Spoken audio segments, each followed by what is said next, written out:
morning! Hey there, I'm Erin from Nubby Notes, and today we'll be making a notebook inspired by the GameCube game Billy Hatcher and the Giant Egg. So, put on your chicken suits and... Let's go! To begin, I started off with 8 sheets of 9 by 12 inch paper, but you can always adjust the sizing and materials to your liking.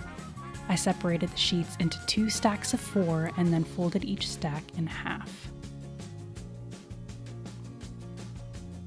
With my stack cutter, I cut the pages to be 3.5 by 3.5 inches. I'm a bit lazy, so I use my stack cutter, but a good craft blade and a metal ruler will do the trick just as well. Off camera, I took 3 folios or folded sheets of paper and combined them to make 8 groups of paper, also known as signatures. Now, to prep the spine of the notebook, I cut out 8 strips of red paper. Each strip measured 1.5 inches wide and 3.5 inches long. I folded each strip in half and added them to the signatures we prepped earlier.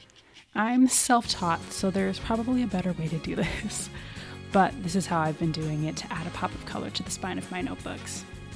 If you have any bookbinding tips and tricks, I'd love to hear them down in the comments.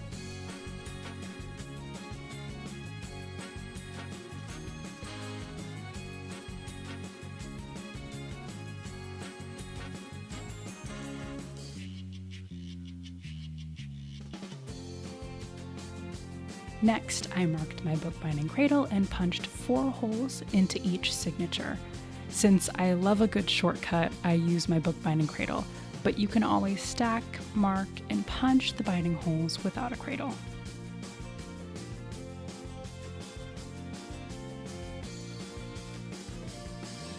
After punching the binding holes, I realized they were slightly off center. I guess that's what I get for trying to rush the process. We're just going to pretend that I did that on purpose. Okay! Now, to prep the covers, I took my craft blade, a metal ruler, and a bunch of patience to cut some chipboard to 2 3.5 by 3.5 inch squares. The chipboard I'm using here was recycled from the backing of an old calendar. After covering the chipboard with some white cardstock, I cut out 2 squares of red paper and glued them to the insides of each cover.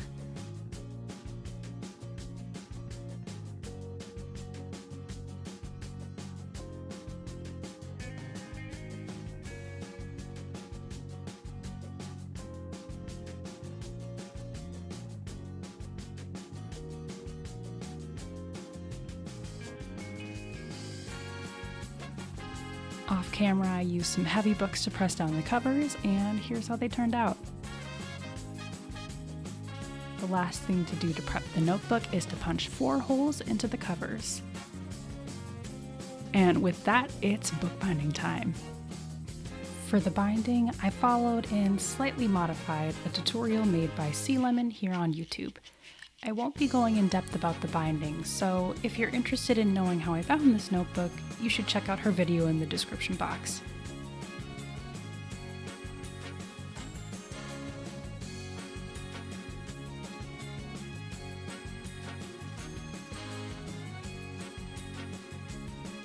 This notebook was awesome for bookbinding practice, but I did end up confusing myself a good amount of times while binding. But with some persistence, I finally got the hang of it.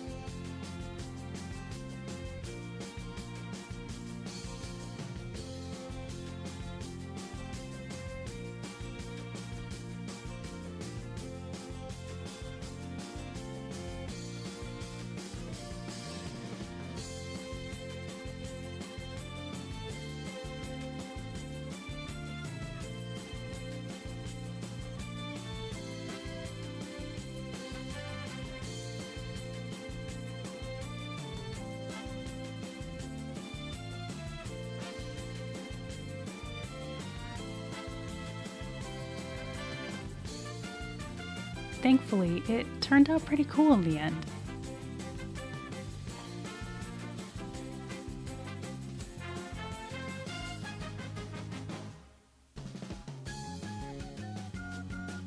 Now, all we have left to do is make the emblem. To finish this notebook, I cut out the emblem design with my cry-cut machine, because if you're noticing a trend, I'm a lazy person. But no worries if you don't have a cry-cut, because I've added an emblem template to the description box below. This template can be resized and cut out by hand if you also plan on making a Billy Hatcher themed notebook. And finally, I took the emblem pieces and a glue stick to carefully attach them to the cover. It may also help too if you practice where you want your emblem to sit on the cover before you actually glue it on, to hopefully minimize any oopsies.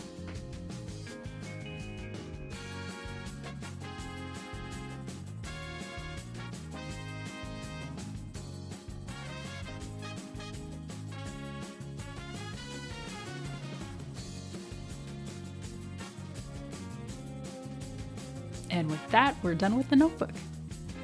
Here's how it turned out. Like I mentioned before, I'm a self-taught bookbinder, so this project was mostly for practice. But I've gotta say, I'm a fan of how it turned out.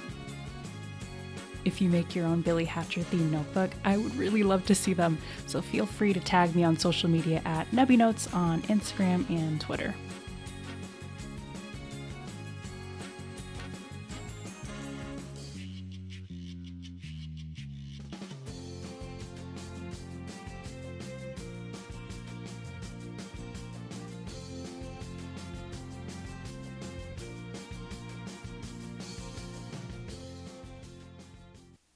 Thank you so much for watching. If you like this video, it would mean a bunch if you gave the like button a little boop. And stay tuned for more bookbinding videos. Until next time.